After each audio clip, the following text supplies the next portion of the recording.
We are live.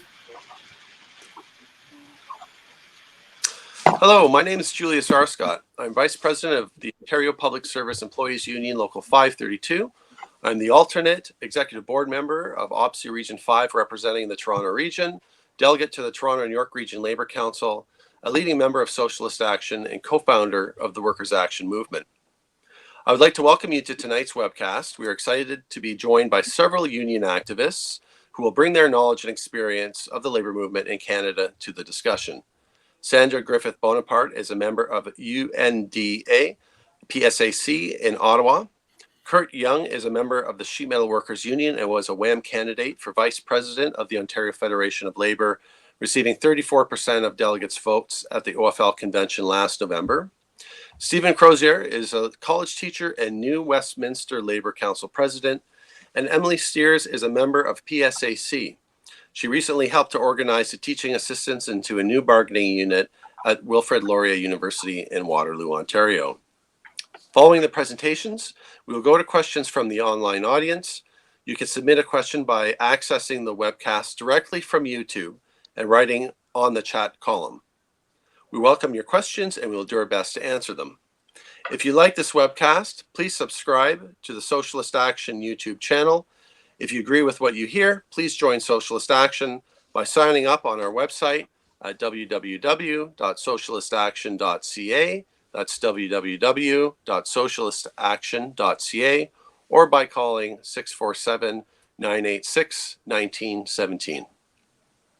Just over 100 years ago, a turning point in the history of Canada took place. It was a seminal moment for the working class. On May the 1st, 1919, the Winnipeg Building Trades Council unions went on strike for union recognition and higher wages. On May the 15th, telephone operators, joined by thousands of other workers, heeded the call of the Winnipeg Trades and Labour Council and walked off the job. So began the famous general strike. Sympathy strikes broke out across the country from Vancouver to Calgary to Toronto. In Winnipeg, it ended on June 25th in the throes of a wave of state repression that continued for years. Thousands of workers lost their jobs, hundreds were deported, but for 40 days, the democratically elected General Strike Committee virtually ran the city. The strikers did not immediately win their demands for decent wages and hours. However, their courage and example spawned independent labor political action and guided labor legislation for generations. The general strike unleashed a serious debate and revolt within the union movement over issues that unions had been considering. They included craft unions versus industrial methods of organizing, the relationship to international unions, and the role of political affiliation in the union movement. These became life and death questions. How today does the agenda of the workers' movement compare? How could unions organize precarious workers instead of unions raiding other unions to grab workers instead of the organized?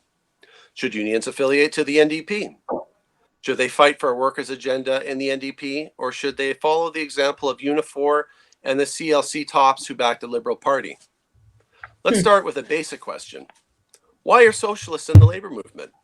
Why do we get engaged in a movement which all too often seems to be moving in the wrong direction? With leadership that is increasingly out of touch with its membership. I became active in the labor movement almost 15 years ago after joining Socialist Action. Ask the average worker who is unionized today, are you active in your union? Do you attend meetings? Many would likely say that they are not active in their union, perhaps not even aware of belonging to one, and have attended 0 meetings in the last year. The level of demoralization in the workplace is high. Labor militants increasingly have a hard time engaging with a membership to participate in day-to-day engagement with the employer to protect collective agreements, let alone the bargaining process, which members often seem to ignore because they worry often that the next round of bargaining will be a series of losses. It is often difficult to get union members to engage in social justice activities outside of the workplace. So why do we engage in such a movement that seems to be in decline both in numbers and in terms of its effectiveness in the fight against the boss's agenda? Today, working people are increasingly stretched thin by low pay, high costs, less time with family and friends, more time working, For example, being called by the boss after work or on weekends. Today, we are increasingly troubled by environmental destruction, pandemics, war, racism, and sexism. Workers have a right to expect that their unions would be good tools to improve their standard of living and even challenge the system as a whole. But union leaders have been leading a retreat. The rank and file members who think enough is enough, it's time to fight back, face an obstacle inside their own union. Disappointment with union leaders causes demoralization, but it also leads to a buildup of pressure due to unsatisfied needs. It leads to an explosion and revolt. For over 30 years, capital has been on the offensive and labor has been in retreat. Wages have stagnated or declined. Full-time employment has plummeted. Union density in Canada, which in 1981 was over 40%, is now about 30%. Austerity is the boss's agenda. It takes a knife to public services and environmental regulation. In the midst of the coronavirus epidemic, does it make sense that workers have to fight for paid sick leave? The labor bureaucracy's response to the COVID-19 crisis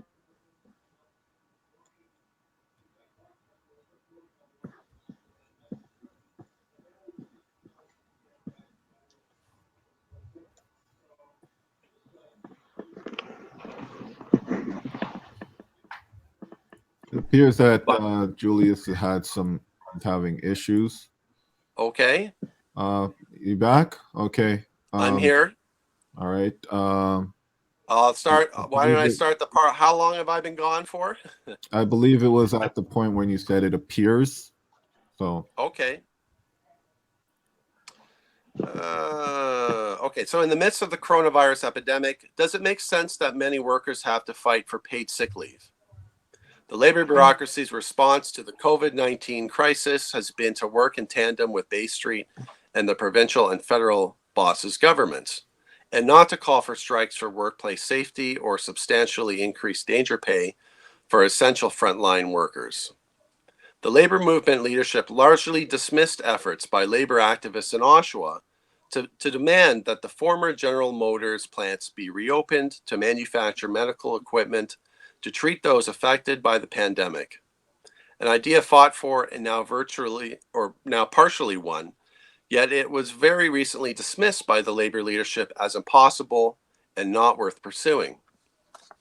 And what about demanding nationalization of the long-term care homes where hundreds of seniors have died so that private operators can maximize private profits? What about demanding expropriation of big oil and gas companies to fund a transition to green energy jobs and sustainable life? Labor movement must organize and call on workplace refusals in unsafe work environments.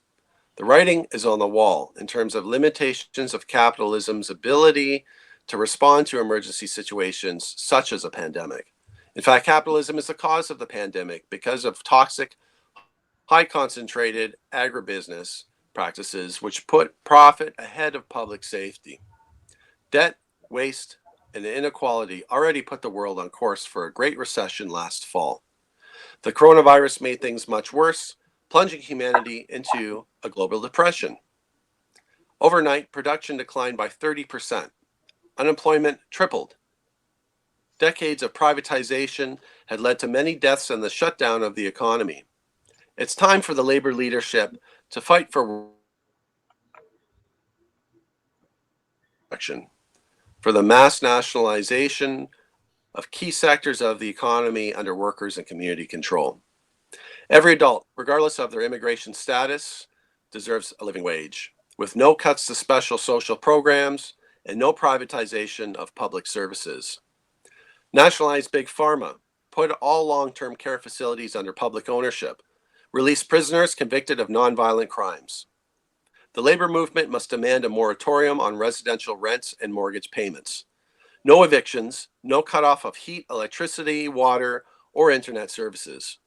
They need to cancel all student debt, make post-secondary education free,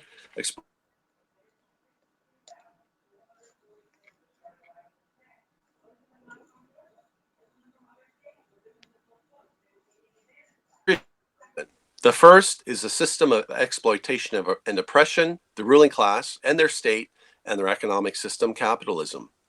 The second is the labor bureaucracy and its role and behavior within capitalism, to which I will now turn. Ernest Mandel, a leading Marxist theorist in the 20th century, had a lot to say about the bureaucracy of the workers' movement. For Mandel, the emergence of bureaucracies. Can you hear me? Is everything okay? Yep. Continue. Yeah, great. For Mandel, the emergence of bureaucracies in both the mass working parties and unions under capitalism and in the post-capitalist societies such as the former USSR and China is rooted in the reproduction of the social division of labor between mental supervisory and manual labor, whether it is the product of the episodic character of working class struggle under capitalism or the profound material scarcity in the case of 20th century post-revolutionary societies. The persistent division between head work and handwork gives rise to a layer of full-time officials. They administer either mass parties and unions or the post-capitalist state apparatus. This layer, in most circumstances, evolves into a distinct social layer with its own material interests, politics, and ideology. The development of the bureaucracy does not enhance the efficiency and effectiveness of mass workers' organizations under capitalism. Instead, the officialdom's monopoly of power undermines the ability of the working class either to defend its most immediate interests under capitalism or to build a viable alternative to capitalism. Mandel's theory of bureaucracy is one of the central scientific foundations of the revolutionary political project of working class self-activity, self-organization, and self-emancipation. The bureaucrats set their own hours, plan and direct their own activities, and devote the bulk of their waking hours to fighting for the workers. Labor bureaucrats seek to consolidate these privileges and create new ones, in particular, incomes substantially higher than those of the workers they purportedly represent. In defense of their privileges, which become quite substantial as the unions gain a place in bourgeois society, the labor bureaucracy excludes rank and file activists in the unions from any real decision-making power. The consolidation of the labor bureaucracy as a social layer distinct and separate from the rest of the working class under capitalism gives rise to its distinctive political practice and worldview. The preservation of the apparatus of the mass union as an end in itself becomes the main objective of the labor bureaucracy. It seeks to contain working class militancy within boundaries that do not threaten the continued existence of the institutions which are the basis of the official's unique lifestyle. For Mandel, the necessary condition for the development of class consciousness is the self-activity and self-organization of the workers themselves. It is the experience of mass, collective, and successful struggles against capital and its state in the workplace and in the community that opens layers of workers to radical and revolutionary political ideas. When workers do not engage in mass struggle, can you still see me? Hello? Oh, yes. Yep. Yes. Okay. Cut out for a second. When workers do not engage in mass struggle or when they suffer defeats, they become open to conservative and reactionary ideas. One section of the class makes a futile attempt to defend its particular sectional, be it national, occupational, racial, ethnic, or gender interests, against other sectors of the working class. In summary, it is a level of class militancy and classization, television, films, social media, and class consciousness under capitalism, while continuing revolutionary socialist propaganda and education aimed at recruiting and training worker activists. Socialists must also play an active and leading role in reorganizing a workers' vanguard around a class struggle program of militancy, solidarity, democracy, and political independence. Only a class struggle movement from the bottom up can challenge the status quo in our labor movement. The Workers' Action Movement was founded in 2017 and works to organize workers to win. WAM says, give more power and resources to our union locals. No concessions bargaining. No more 2- and 3-tier wages and benefits. Fight the attacks on our pensions, benefits, and wages. Create a more democratic, accountable, and transparent labor movement. Build it from the bottom up. We are for solidarity with workers. Leadership of the Ontario Federation of Labor percent of the votes delegates cast at the OFL convention this past November. This shows that the labor movement is like a pressure cooker. Unsatisfied workers' needs are pushing for an outlet. They will be expressed. There will be outbursts, even explosions, as walkouts at Cargill meat packers and giant chain superstores demonstrate, and we've seen those recently. Our members are leaders and activists in their locals, executive board members, and community activists. We draw on a great wealth and diversity of experiences, and we're going to hear from Sandra, Kurt, Emily, and Stephen, who will report on theirs. Here's a stunning example. Well, we have a few examples of the scope and nature of the attack on workers' democracy by union bureaucrats. One of the examples takes place in the Ontario Secondary School Teachers Federation. In 1984, Barry Weisleiter, the co-editor of Socialist Action newspaper and the federal secretary of SA Canada, led a successful organizing drive that unionized substitute teachers at Canada's largest school board. The highly precarious educators voted to join the Ontario Public Service Union. A 3-week strike by those workers in 1990 won a 26% pay increase, shared cost health benefits, and a degree of job security. Barry, the president of the local, soon won election to the OPSU executive board for 3 consecutive terms. In 1997, the Mike Harris-led Ontario Tory government legislated all substitute teachers into the teachers' federations. The OSSTF brass took an instant dislike to the militant democratic ways of the Toronto substitute teachers. In 2002 and 2003, OSSTF bureaucrats removed Barry and all the elected executive members and negotiators of the bargaining unit on trumped-up charges.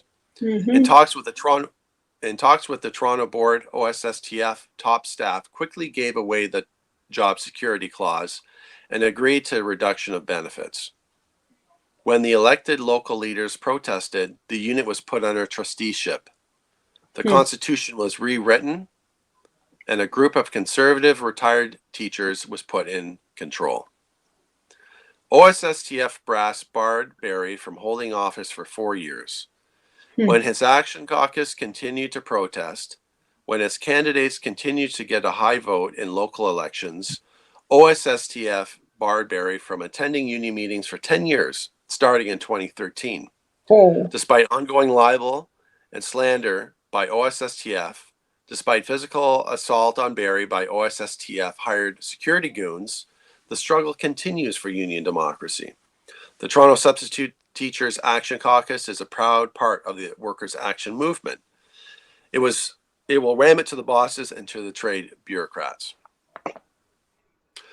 As I stated earlier, I became active in my union once I joined Socialist Action, a revolutionary socialist party which focuses on working within the mass working class organizations, being the labor unions and the labor-based New Democratic Party. I quickly became a leader within my local and campaigned several times against wage freezes, privatization of public services, and concessions bargaining. I campaigned against concessionary contracts, and as president of my local, I was escorted out of my own ratification vote by the police, who were called by OPSU staff and hotel management because I was distributing a flyer which called on members to vote against the contract. I campaigned to return OPSU to the House of Labor because the union had withdrew dues payment without the consent of the membership. This right-wing campaign culminated in a coup against the left social democratic leader Sid Ryan. After several years of activity and due to challenges to incumbent leaders of the workers' movement, these included Thomas Mulcair as leader of the federal NDP and Ken Giorgetti, CLC president, It seemed that change was in the air, or potentially in the air. A few years later, I successfully ran on a socialist platform as part of the Workers' Action Movement for an executive board position representing the Toronto region in my union. We believe that now more than ever, a class struggle movement from the bottom up is needed. We are committed to building an organized left wing, a class struggle caucus in every union. We're dedicated to looking the bureaucrats directly in the eye and challenging their regressive policies. We are committed to strengthening ourselves through engagement with members on several key issues, including the fight against racism, sexism, and heterosexism. We contest union elections on a political basis, not on personalities, but on policies in the interests of the working class. In preparation for the Canadian Labour Congress Convention, which was to take place this week in Vancouver, British Columbia, WAM committed to launch an electoral campaign for the following. 1. Organize the unorganized, especially part-time gig economy, precarious, zero hours, and so-called dependent contract workers. 2. Stand with Indigenous people to defend nature. As CUPE says, there are no jobs on a dead planet. Nationalize big oil and gas, invest their accumulated and stolen trillions into an emergency energy conversion strategy. Build housing, not fighter jets and warships. Feed the poor, house the homeless, tax the rich, and giant corporations.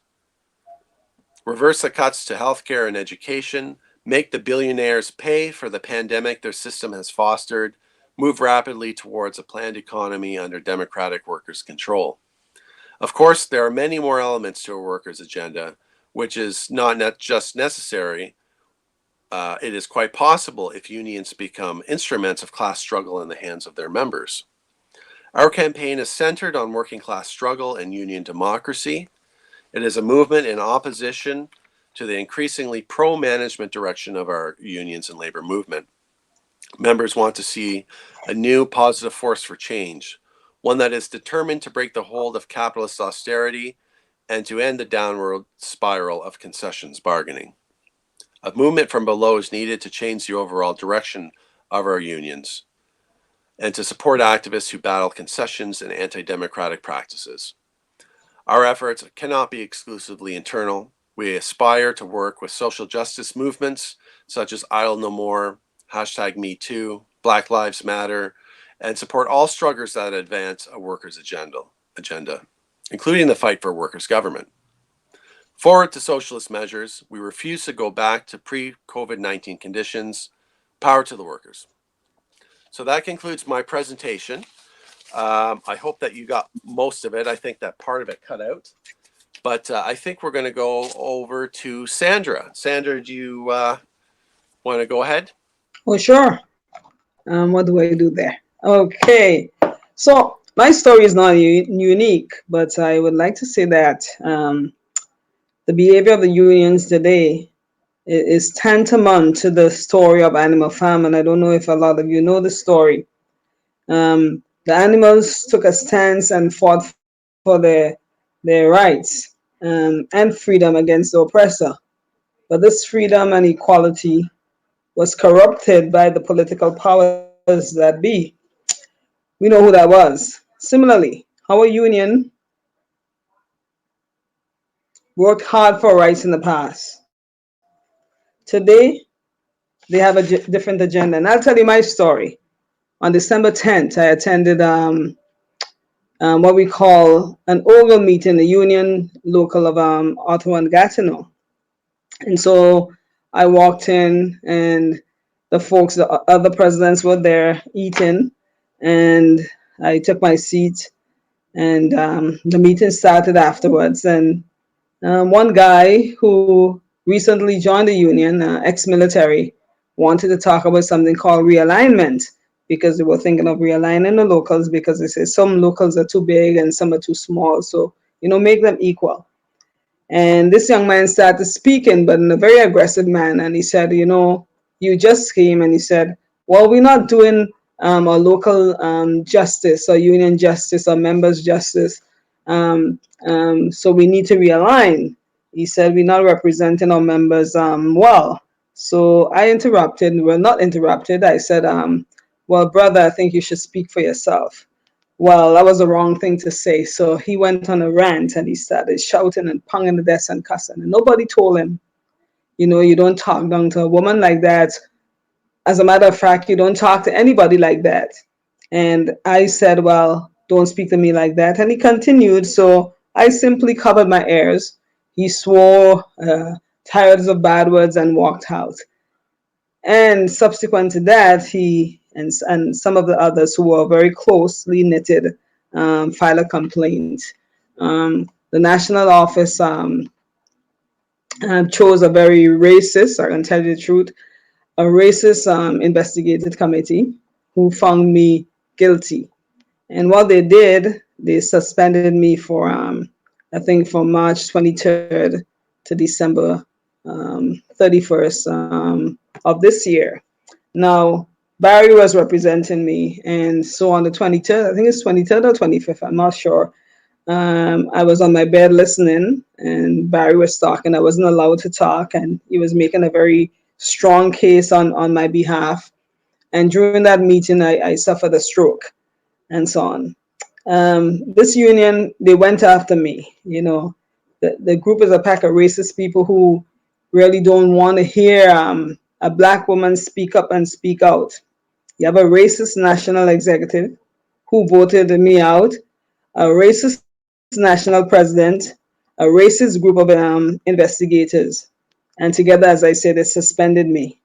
Um, um, as a matter of fact, after that, the VP of the region called the woman who would take over for me and said, "You tell her to bring back the computer.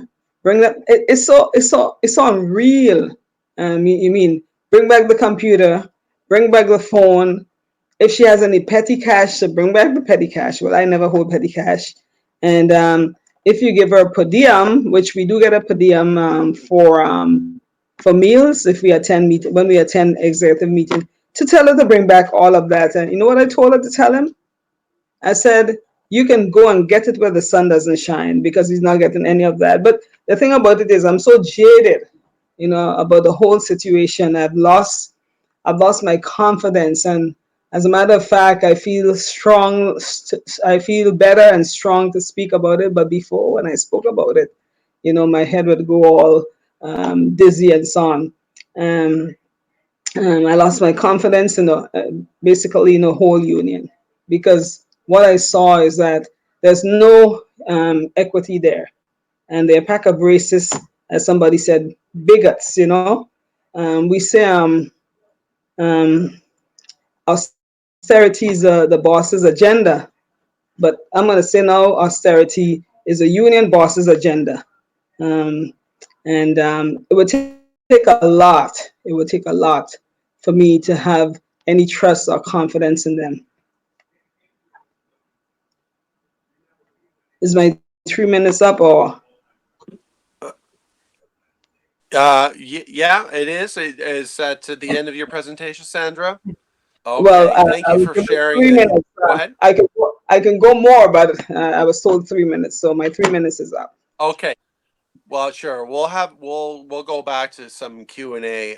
Thank you so much for sharing your personal experience, which obviously has been a huge challenge for you personally. But I've heard of similar experiences faced by, particularly actually by Black women, even in my union in OPSU. There's a history there of people feeling that they're being targeted unfairly. And thank you for sharing. So I think that we're going to we'll have a chance to, if you want to elaborate some more, Sandra, later in the webcast. But I think we're going to go to Stephen next. Stephen Crozier. Hello, Stephen. Go ahead. Is Stephen there?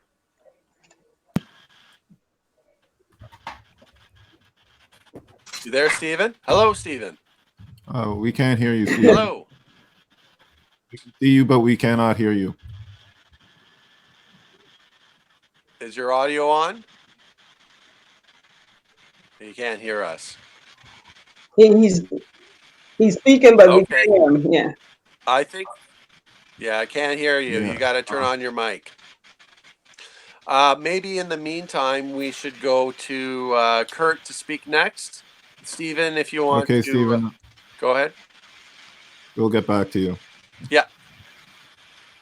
Okay, so my name is Kurt Young. I'm a member of Sheet Metal Workers Local 30.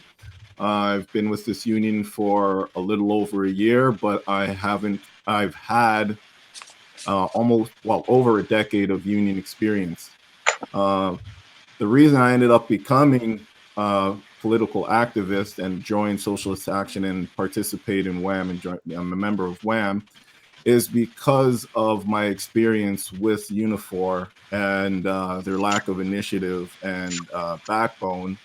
For first job that I had with Unifor as my representative, I held for 7 years a company called Cascades, in which they printed boxes for Kellogg's, Crafts, Unilever, and the like. And my first actual experience in that job was when getting hired. I was a temporary worker, and there was about 6 women who were temporary workers before me. And as you know, in unions, seniority is very important. And so there were 9 temporary workers. The 3 least with the least seniority, least experience, were all men. And when it came time to hire us, all 6 women were laid off, and only the 3 were hired on time. And that actually led me to be very hostile to my union. I was upset. And that just goes to show that in the union, they have this awkward belief that even if they lead you down a dead end road and they allow you to be, led by your nose, they think that they were doing something good for you. And every time I brought that up, the union president made it seem as if I was the one unreasonable. And what would they do? Allow these women to be fired rather than inform these women that they had no future with the company, so that they could have, instead of wasting their time there, went off and got another job.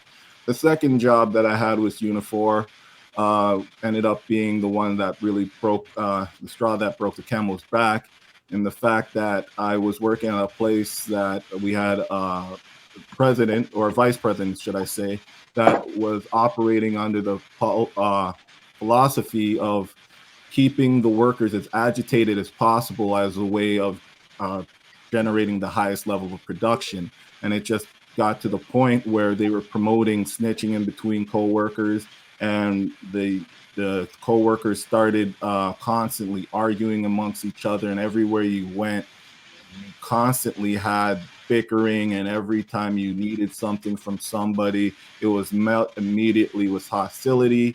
And so I quit that job gave a 2-page resignation letter, and I made sure to give a copy of that to the union, so that everyone would know the reason why I quit, and to make sure that the environment became better for my coworkers.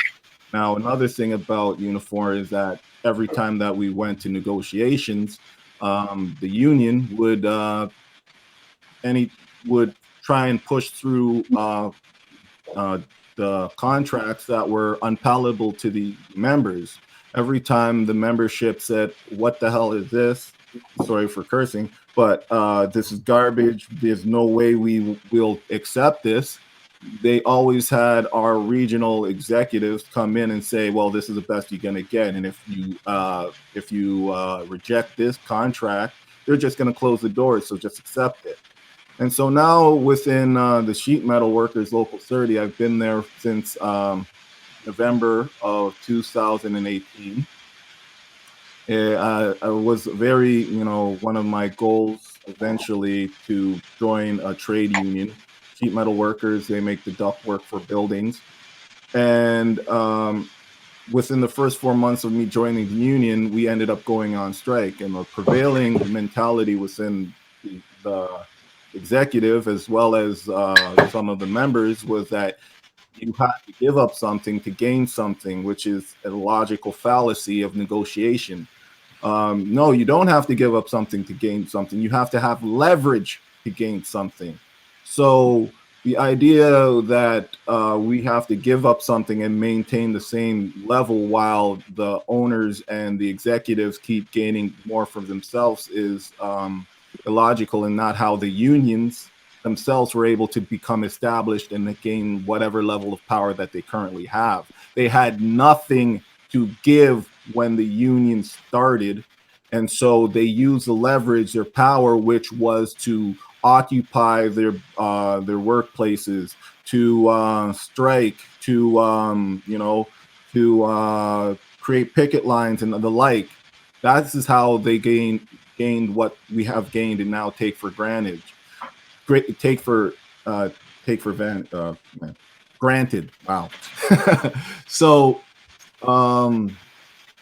one of the biggest issues during our strike is we were waiting on the plumbers to go out on strike along with us, and the plumbers actually delayed their opportunity to go on strike. They prolonged the deadline for the negotiations. And then when they did go on strike, they only went on strike for 3 days, and we were on strike for 9 weeks. And that we were expecting that once the plumbers went on strike, we would have gained the amount of leverage needed for our strike to end quickly. But because the plumbers had folded so quickly, we ended up being out for another 3 weeks, I believe, 3 or 4 weeks. And so that just shows the lack of cohesion and the lack of unity among unions is a real impediment to unions' power. Now, when I went to the convention for the OFL, that was one of the things that I was trying to promote. And in my speech, I also talked about getting into the community, because the unions aren't in the community. The people do not actually know who amongst them are union members. Union members don't walk around proud wearing their union apparel, even in the instances that they are even given apparel by their unions, showing everybody who they are and the type of people we are. That a union member is everywhere, and we've built Toronto, we've built Mississauga, and it's the proud thing to be part of the union. And unions don't hurt workers, they actually improve workers. And whenever we go into a non-union place, they talk about how the union's going to hurt them and take away from them, and all these corrupt union bosses, and the unions are the reason why our workers are paid so low in non-union places, because all the money is going to the union workers, which the opposite is actually true. The reason why non-union workers get paid anything that could even remotely be considered decent, which most of them don't, is because of the competition of the union saying that if you don't treat your workers right, well, they have a place to go that will. But in the truth, we have a lot of issues amongst our union heads, because as Julius has stated, a lot of our union heads have privileges that they're not willing to give up. And when they say you gotta, give up something to gain something, the one thing that they're not willing to give up is their privileges. So they mean from the rank and file members are the ones that have to make the sacrifice and not themselves. And so this is something that we and WAM are fighting to rectify, and we're fighting to rectify that both in the OFL, locally within unions, in the union structure from top to bottom, regional, and we hope to do that at the CLC at this coming convention, whenever it takes place. Great. Thanks, Kurt. Thank you very much. So we're going to go on to Emily. Emily, would you like to share your experience with the SAC? Can I just check to see, are you hearing me right now? We sure Can are. you hear me? Yep. We are. We do. We'll oh, go okay. next. We'll go You to can you hear next, me? Stephen. Yes. No, that's fine. I just wanted to check the mic. Okay, good. Okay, great. Go ahead, Emily. Sorry, I'm just having a connection problem. No problem. Are you there? All right, I think I'm okay. Let's not jinx it. So, hi everyone, my name's Emily, and I am a member of the very, very recently formed PSAC Local 902, which is the union for Wilfrid Laurier teaching assistants. Compared to all of these other incredible panelists, I am very, very new to this work. But I'm excited, and this union is very, very young. We were made official back in December. So I'll tell you a bit of our story.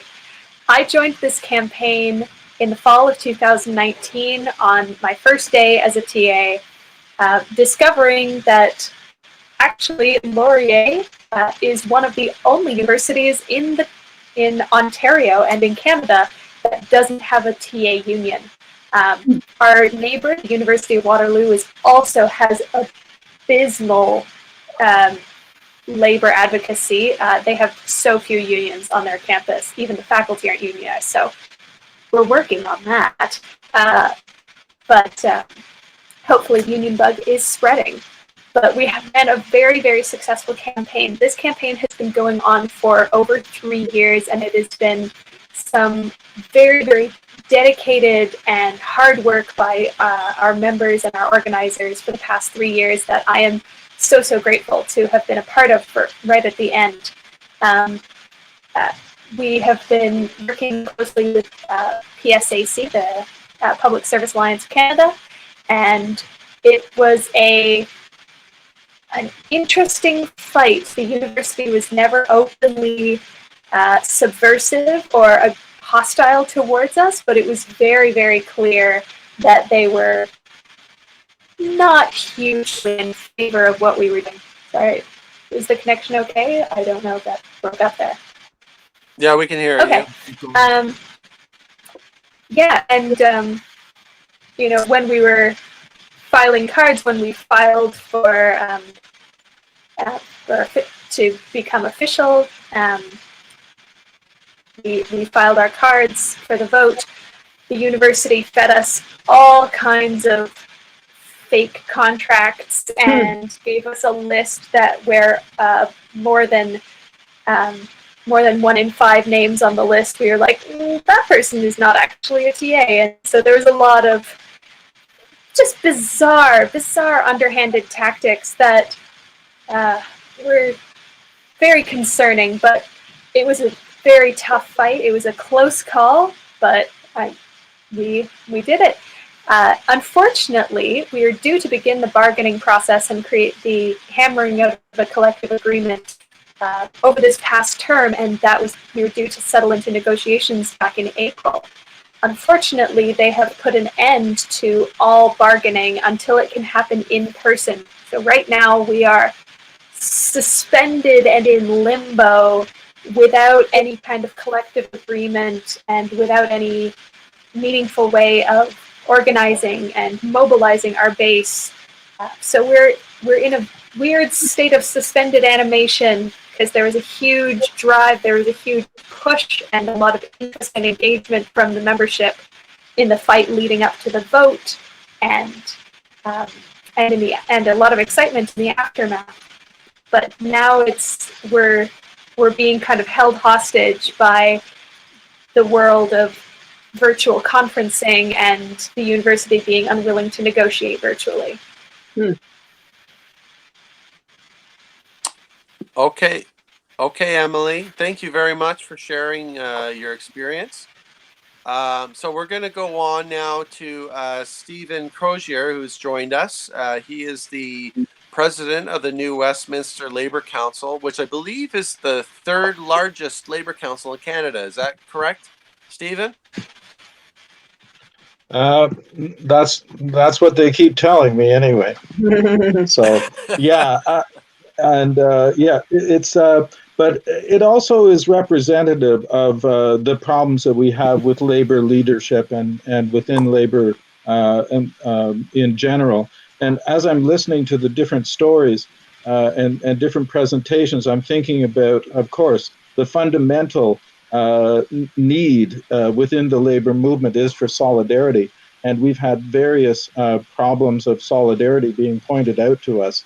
And yeah, so thank you very much for that. Whenever we look at it, so I'll just say my own experience.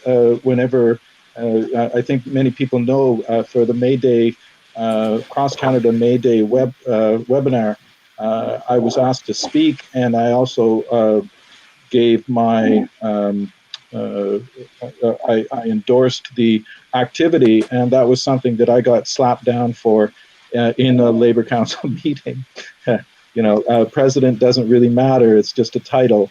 The real force is not in who the titles are or who holds the titles necessarily, but there's this kind of sense of power and what it is that you're in or you're out. It's like the I think it was Opie and who said, "What good is it to have a club if you can't exclude people?" And I think that that's something that's happening within the labor union, the labor movement. So I just want to add and thank you. I am president of the New Westminster and District Labor Council. I'm also a member of the Federation of Post-Secondary Educators, Local 4 Douglas College Faculty Association. And so that's something with Emily, the fight that you're in and your victory, which is kind of being placed on hold right now. It's something that I have been a TA in the past. And I think, again, this points to the lack of solidarity. There's something about union, or I should say university and college teachers where they somehow think, this goes back to what you were saying, Julius, about the head and the hands. Like they think because they are teachers that somehow they got there by themselves or something, or it's just they're so brilliant they don't need anyone else's help. And that's a real problem within unions, within post-secondary education, I would say. Not so much, I don't think, in the K-12, but it's certainly something that we are facing as college and university teachers. And if you're a TA or if you're a contract worker, again, you get that stratification, which is really harmful to the whole workers movement. So just wanted to say that one of the things, so just Sandra, when you were speaking about the racism and sexism that exists, Kurt, you talked about the lack of solidarity within unions as well as among unions whenever we should be supporting each other.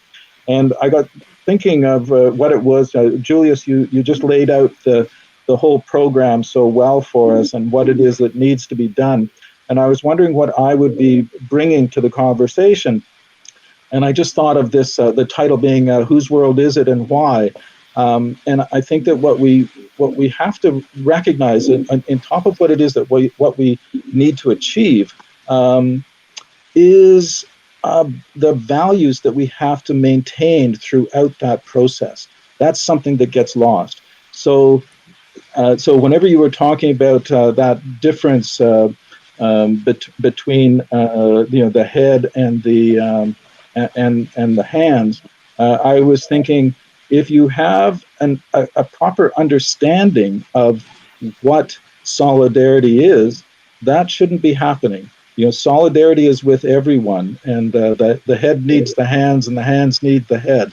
So I think that this is more fundamentally what we have to realize is that important. I'm looking at it in terms of capitalist values versus socialist values. And again, these are things that we have to maintain throughout the movement and as we move forward. So what do we have for capitalist values? Private profit, constant growth, job creation, Bay Street, and the stock markets and the financialization of our economy, which is totally unsustainable. And we all know that.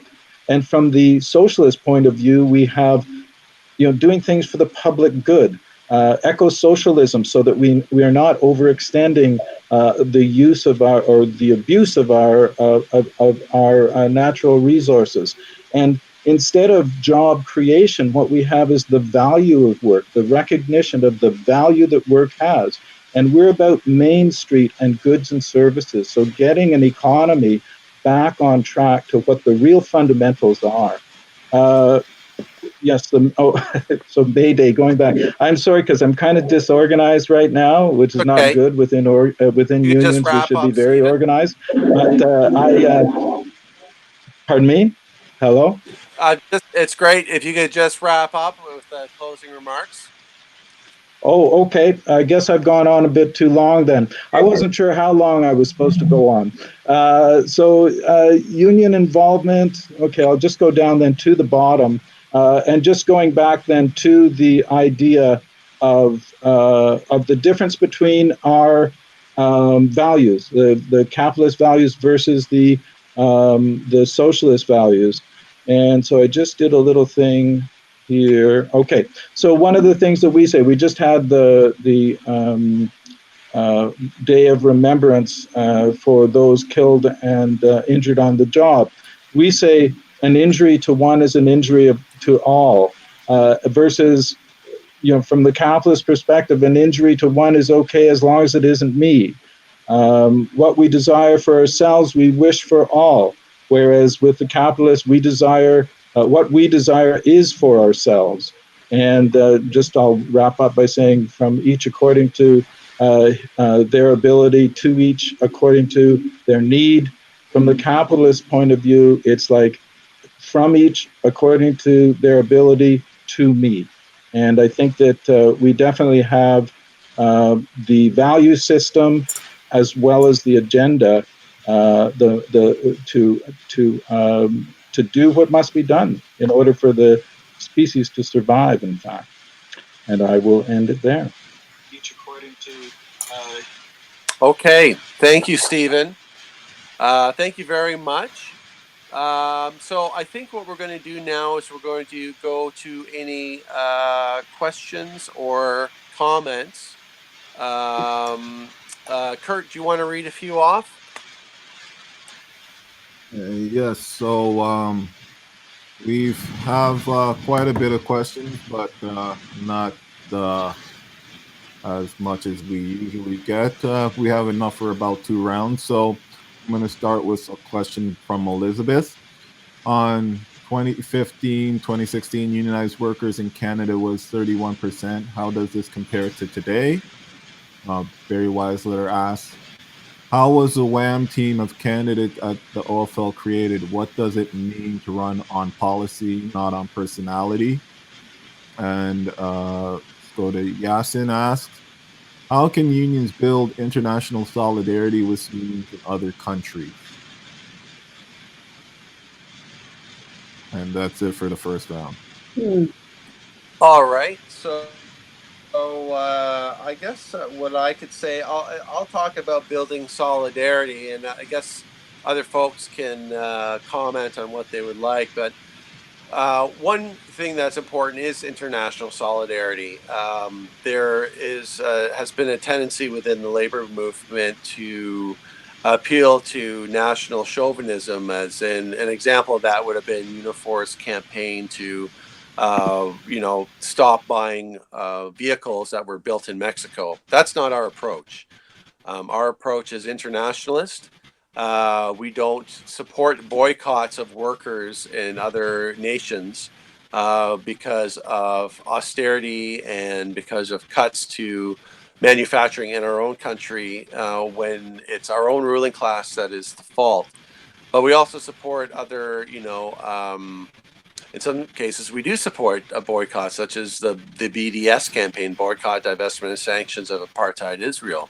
We support the working class Palestinians, and often our international work, revolves around such international campaigns such as that.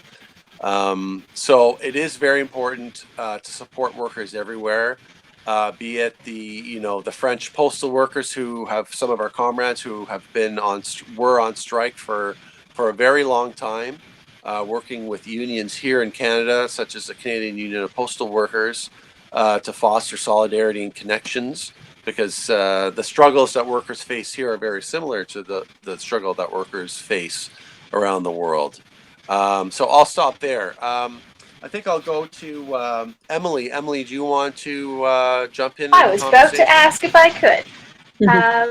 So From my perspective, obviously, you know, the type of union that I'm in is, you know, one of post-secondary graduate student workers, and there's a lot of solidarity. Throughout our whole campaign, we received tremendous support from other universities, both in Canada and abroad, especially Western and Queens. So massive thanks to them for all of their support. There's a sense, particularly among TAs and contract faculty, because a lot of our work is very international, and post-secondary institutions have a lot of those international connections and value those international connections. And a lot of us go on international conferences and have opportunities to do some networking. There is a better sense of solidarity. That being said, I feel like there definitely could be more. And I mean, as I said, we're a baby union. We're just starting out, but there's definitely a need to be cognizant, to be aware, and to support each other's demands. Recently, I promise I'll finish quickly. Recently, as a response to the COVID pandemic, and obviously a lot of us have lost work or lost work opportunities that we had lined up for the summer term, Western and Queens both started campaigns to suspend summer tuition, or at least reduce summer tuition and ancillary fees. And from them, the Laurier campaign has drawn a lot of inspiration and been campaigning for the university to suspend some payments. Some marginal gains were made. We have a reduction in ancillary fees for this term and no penalties for delayed payments. So there's a certain amount of concessions that universities are willing to do, and all of the TA unions are making demands, and then one university administration folds, then the other university administrations will often follow suit. Okay. Thank you, Emily. Thank you very much. So I'm going to go to Sandra next. Sandra, would you like to jump in the conversation? Yeah, I just want to say in the 17 years, maybe 18 years as an employee of Federal Public Service, and 13, 14 years as a local president, I was so excited about going out and doing plant gating and going on the picket line, and there was solidarity. I could tell you, every day I came in late and I felt I can go. People asked me, how come you're going like an ever-ready battery? There was a great sense of solidarity. The union was very organic in that everybody would help each other. But now I'm seeing a different trend in it. It's kind of unsettling to see that there's no more solidarity, at least to me, because everybody is for himself. Everybody's fighting for their own self, and they don't care about each other. So that's why we're cutting one another down, and that's why we're not growing, and that's why we can't influence the young people to become a part of the union. I managed to do one-on-one and brought in a few people, got them to sign cards, but the majority of people don't really want to have anything to do with a union. I know, we have this bell curve. You start an organization, and then it will grow and then plateau. And sometimes you have to regroup to get back up there. But I'm seeing a union coming right down to crushing their crashing debt. So I don't know what we can do, but as I said before, I'm jaded, and I lost my confidence in the union. Thank you for sharing, Sandra. And you're certainly not alone as being an activist that is down on their attitude towards the union, but don't let it get to you too much, because we need people like you to be part of the movement and to be part of the fight to take our movement back. Mm-hmm. So I'm going to go next to Stephen. Stephen, I'm wondering if you could comment on the question around union density. I quoted the density being around 30% in Canada today. Yeah. But I'm wondering if, from your experience and as a leader of a Federation of Labor, what your experiences are in terms of participation in your Labor Council and in the labor movement in New Westminster and British Columbia in general.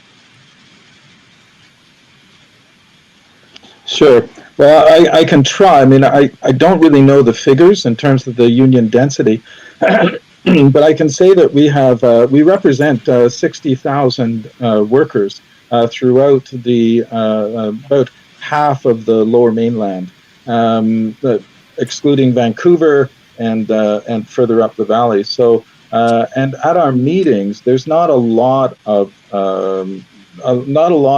involvement. So we have delegates throughout the lower mainland here, and attendance at the meetings about 100 people gather every month, something like that. So it's a bit disappointing. And I can talk about with the DCFA, the Douglas College Faculty Association. We had trouble getting quorum at our meetings, and so we have about 700 members, and quorum was only 40, and we had trouble getting quorum there. So I don't have a lot more to say about that because I don't have the figures in front of me. I did want to say a couple of things about Sandra's comments there. And the difficulty, first of all, I wanted to say about Animal Farm, because I actually wrote that down as well. I think if you haven't read that book, it's a good one to sort of illustrate what it is that happens in all kinds of movements, not just the union movement, but the labor movement, but all kinds of movements, and why it's really important to maintain those core values and make sure that they don't slip away. The other thing too that came to mind was the rise and the fall, the decline of the American Empire. It's a Quebec movie by Denis Arcand, and it talks about one of the points is that as a society is going down, as the civilization is failing, everyone grabs what they can, and I think that that's the time that we're in. What I wanted to talk about was the international labor movement, and one of the things that has presented a huge problem is globalization through free trade, so-called free trade. That's a capitalist movement, which is actually based on the exploitation of workers around the world. That's what's happened. Exploitation of our environment around the world. Those are two things that have not been involved in our free trade agreements, and it's a huge problem. So what we have to do as a labor movement, as an international workers movement, is have that global economy based on the working class and working class values, not on capitalist values. That's what we have to do. Now, I mean, there are steps, right? But that's what we have to do. Thank you, Stephen.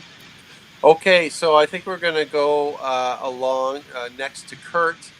Kurt, do you want to comment on how we built the WAM campaign for the OFL?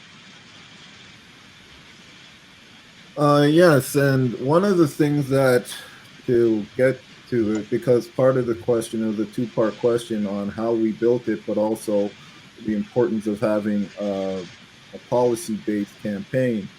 And to bring that up also is to bring up Animal Farm, which has been mentioned twice already. So when we organized for WAM, we just decided to get two of the most militant members of unions, most active members within their union, because I was, even though I'm not with my union a long time, I've been active from the moment that I started, at least. In fact, the second day of being in my union, I actually attended my first union meeting, which is unheard of. And I'm an apprentice, and I was a picket captain, which again is something that would be unheard of. But what the main crux of this question is why do we have an issues-based or policy-based campaign? And the reason for that is because policies are what are going to get, results. And when you have a leader or a person-based campaign, you get what you have within Animal Farm. And so if you go and focus around a demagogue or a charismatic leader, and that leader then betrays you, the movement is lost. But if you focus around the policies continue. So if anybody read the Animal Farm, you would see that when you have a character or a person-based movement, then when those laws that everybody rallied around in the beginning begin to change, they will, gaslight you and say, no, that was always what it was. It was something different. Or, no, we need to make these changes to be progressive. And even if those laws are going against or the interest of the working people and those who fought, and to bring about this a revolution or to within the campaign. If you're focused on a charismatic leader, then you're going to be led astray every time. Okay. Thank you, Kurt. Okay, so I guess we'll go back to, is there another round of questions or comments? Yes, there is. So we'll start with Elizabeth again. How do we get unions to work together in defeating the boss? When will we learn to share ideas with each other and stop reinventing the wheel? The next one is from Yasin. Yasin asks, what does union democracy mean? Why is it important? How can we fight for it?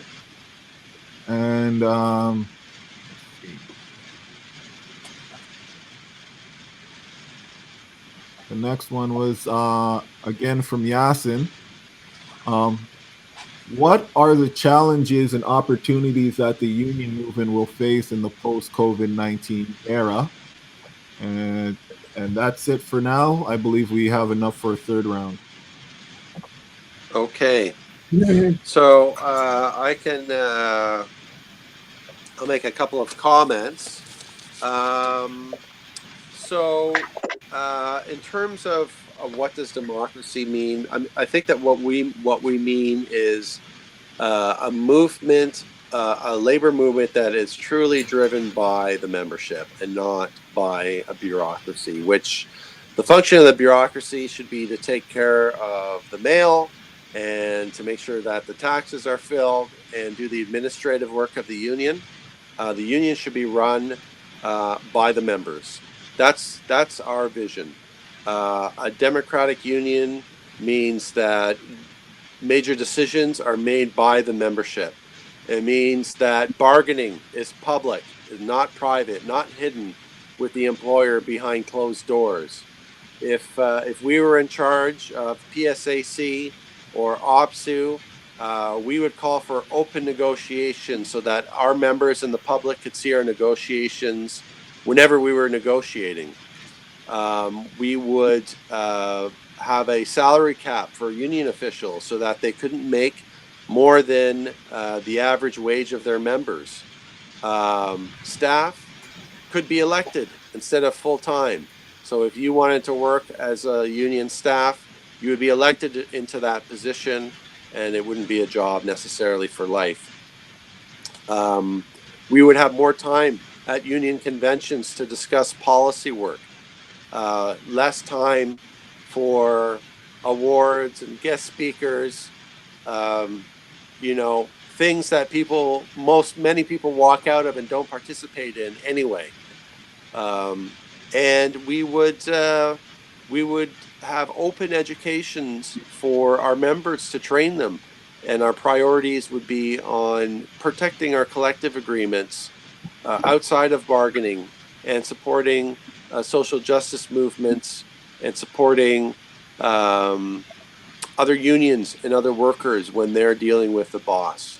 That's the kind of vision that we want to see. In terms of challenges and opportunities due to COVID-19, we see in the United States, and I mentioned Cargill here, wildcat strikes taking place all over the place over health and safety. The Ministry of Labour in Ontario has not done a good job at being very clear and informing workers that they have a right to refuse unsafe work, and that's a shame. And the union, my union, OPSU, hasn't done well enough of a job in defending workers who are essential, including those who work at the Liquor Control Board of Ontario. They were deemed essential, and they were amongst the last retail workers to receive protective equipment dealing with a toxic substance, no less. Absolutely shameful. But I think that what we are seeing is an opportunity that if the labor leadership took the opportunity to fight for increased wages, increase compensation for danger pay, better safety equipment for workers, and it's a major plus in the fight against privatization of public services. If the labor movement stepped up and took these issues on, this is the time to do it. Will they? I don't think so. I think that there will be backroom deals. There will be, as has been stated, many of these leaders of our labor movement are opportunists and careerists. And when they move on from the labor movement, they would love to have a Senate seat or be a liberal candidate. That's where you go. This is the problem, and that's why these people need to be removed or replaced by working class activists, militants in our labor movement. And I'm going to stop there, and I'm going to go to let's mix it up a little bit. I'm going to go to Stephen next. Stephen? Yeah, just give me a second here. Sure. Okay. Yeah. Okay. So thank you for those questions. Very good. I was making a few notes here, and thanks for your answers, Julius. Very good. The first question: how do we work together? And that's a big question, Elizabeth. Thanks for that. I mean, it involves so many things, but I think that we could actually roll that second question about union democracy. Its importance and how do we fight for it, which Julius mentioned, is stated very clearly some of the things that we can do. One thing that I've said in the past is that what happens with the union leadership, and so the importance of democracy or democratizing our unions and our labor movement, is that leaders become more concerned about maintaining their power than actually using it for workers. And actually kind of using their power for their own ends, as Julius mentioned. So, and we can see this whenever we go to different conventions and annual general meetings. Like the things are orchestrated. They end up filling the mics. They fill the agenda and they fill the mic lineups with useless. Talks and useless questions, just so that the rank and file don't get an opportunity to actually voice their opinions. And I think that and ask their questions. And so what happens is people get very disappointed in their union, in their unions, and what it is that they do or don't do for them. And then going on with post-COVID. 19, the Milton Friedman, he's a neoliberal economist out of the Chicago School of Business, and he's sort of like the head. He's dead now, thank goodness. But anyway, he really led the neoliberal movement in the 1980s with Thatcherism and Reaganomics and Mulrooney here in Canada. And Naomi Klein, in her book on disaster capitalism, on that sort of movement and that response to disasters, where what Friedman said is that you need a disaster because it's only through there that you end up with this opportunity for people to accept things that they would never have accepted before. And basically there what's happened was deregulation, privatization of public resources, et cetera, et cetera. I think that we're looking in COVID-19 and post-COVID-19 at an opportunity for what I'm calling disaster socialism. I think people are recognizing the need for work. Obviously, we have emergency workers, frontline workers that are so obviously necessary in our economy. Capital isn't. We don't want the financialization of our economy. What we want is the goods and services that people need within our lives. So, and the long-term care facilities are a very good example of that. It's so obvious that the privatized care facilities are not doing the job. They're there for profit. They're not there for the workers or for those living in those facilities. Banks is another example where we have the CLC, asking banks to lower their interest rates, especially their credit card interest rates. Well, Van City, which is a cooperative out here, a credit union, lowered their interest rates to 0. So whenever we have control over public needs, we can do the right thing. But whenever it's for private profit, it's never going to happen. So right now, the Bank of Canada, we see how necessary it is to give money at the bottom so that it can actually work its way through the economy, rather than the approach that has been used for the last 40 years of trickle-down economics, give money to the top and it's going to filter down, which doesn't happen. Anyway, so those are a few things Thanks, that Steve. I would say. And yeah, cheers. Thank you very much. Great. So we're going to go to Emily next. Emily. Hello. Yes. I don't have too much to say. Again, I don't have a lot of experience in the broader union structure. I will say, to Elizabeth's point about sharing ideas with each other, stop reinventing the wheel.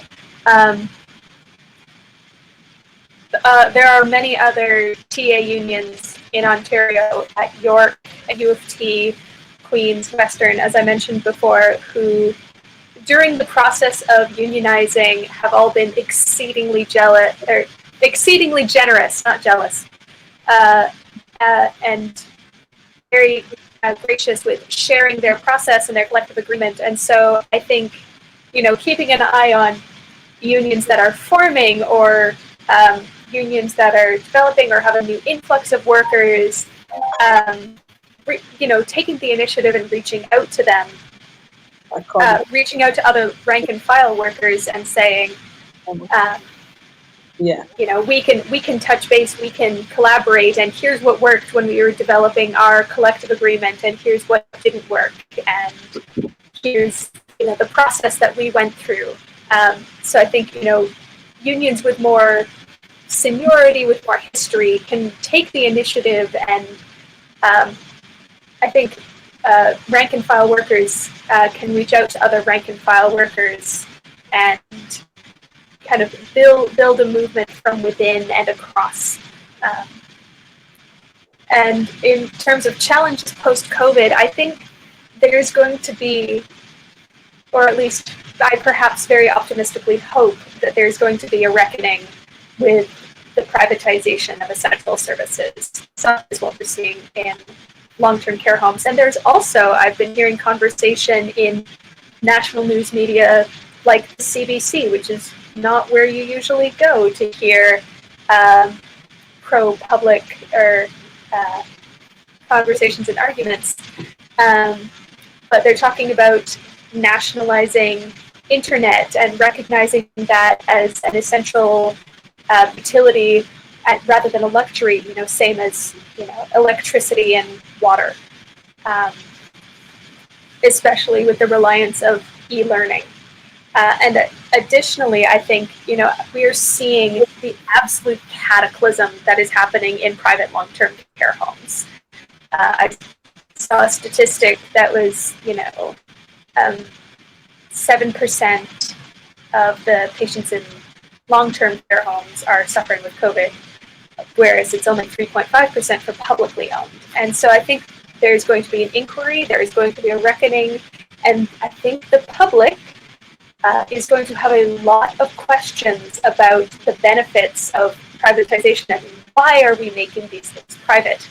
And if we can, I think it is up to the unions and up to public sector services to capitalize on that question of, well, why is public industry faring better and why is private industry failing so abysmally? Yeah. I think we have a responsibility to grab hold of that question and say, yes, what an interesting question. Let's ask that. And let's force that issue. Great. And let's refuse to let privatization continue. Thanks, Emily. And we really do value your opinion and your experience. Not many of us have organized a workplace into a union, so it really is very valuable. And I'm sure that as time goes on and you get more involved with your new union, you will have much more to contribute as well, and a lot to teach us. I'm looking forward to it. So I'm going to go next. Yes, so are we. I'm going to go along to Kurt next, and then Sandra. And if we can keep it down, we'll try to wrap up in the next 10 to 15 minutes. Go ahead, Kurt. All right. So I muted myself and unmuted myself, but I don't really believe that I have much to add. What do we expect in the post-COVID area? What opportunities do we have? We have a lot of opportunities for the fact that the people are coming to realize that the capitalist system has failed. It's not designed to address public need. It's just designed to address the wants of the upper 1%. And but one thing, there was a video that I was watching maybe earlier today or yesterday where someone said that the fight for socialism is a fight against forgetting, or to something to that extent.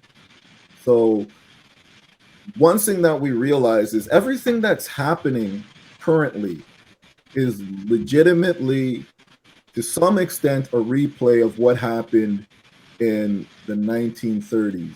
And to what I'm saying is the 1930s had an experience before it a great recession that happened in the 1910s.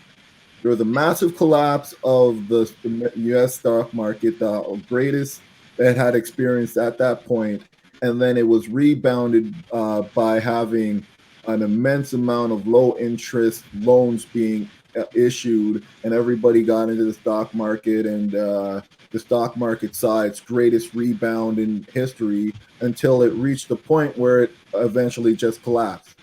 We just went through that again. So the issue now is the fact that we need to stop ourselves from forgetting any lessons that may be learned. We need to have a long-term perspective. Obviously, from us as socialists, we believe the long-term solution is socialism. But we need to start teaching children from a young age about what it is to be part of the working class. We need to start teaching them about how the economy works and the fact of the history of how capitalism has caused 4 major crashes within less than 120 years, maybe actually less than 100 years. 4 major crashes. People keep on talking about how the USSR collapsed after 75 years, and yet the capitalism has been brought itself to the brink of utter collapse 4 times in relatively the same amount of period. Thank you, Kurt. Thank you very much for those thoughts. So we're going to end with Sandra. Go ahead, Sandra. Yeah, I don't have much to say about that, but there's a quote I like, and I'm going to talk just a tad about what does union democracy mean. And there's a quote that I heard many times that say democracy is 2 wolves and a sheep voting on what's for dinner, but liberty is a well-armed sheep protesting the vote. And what I want to mention is that I've noticed in the union, and I've been in a couple of selection boards, what I noticed is that we have the rank and file members. So when the union or when the board meets, and the board is comprised of maybe 2 elected officers and maybe somebody who is a member. And I noticed once that there were sort of applicants for this particular labor relations job in the union. And you had people from India, you had people from labor relations in the government, and you had other people. And I noticed that the people from the union, the rank and file members who work hard with their membership, um, attend conventions and speak on behalf of their members. And so they went in the file, no. So you have 3 piles, 1 yes, 1 maybe, and definitely no. And I'm saying this is not right. So I asked them, why did we put this person in the no file? Well, because she speaks pretty poor, she speaks French pretty poor, and we don't think. I said, well, I've witnessed this person stand up in conventions, speaking, fluently on behalf of the membership, and then you saying no. The members who work so hard, the members who are on the ground fighting for gains, these are the people that you don't want. And I fought and I said, no, we need to put this lady back there. And I said, if she fails the test, then you can say it wasn't worth it. But if she passes, and good thing she passed the test, and now she has a job. But Julius and Stephen, you talk profoundly about what does union democracy mean. But to me, it means giving the membership, the rank and file, the chance and the opportunity to grow, because we are the employees, really, of those elected people. That's right. Officers. Thank you, Sandra. Yes, thank you. And hang in there. And don't forget that you've got a bunch of comrades to watch your back. Yes. All right.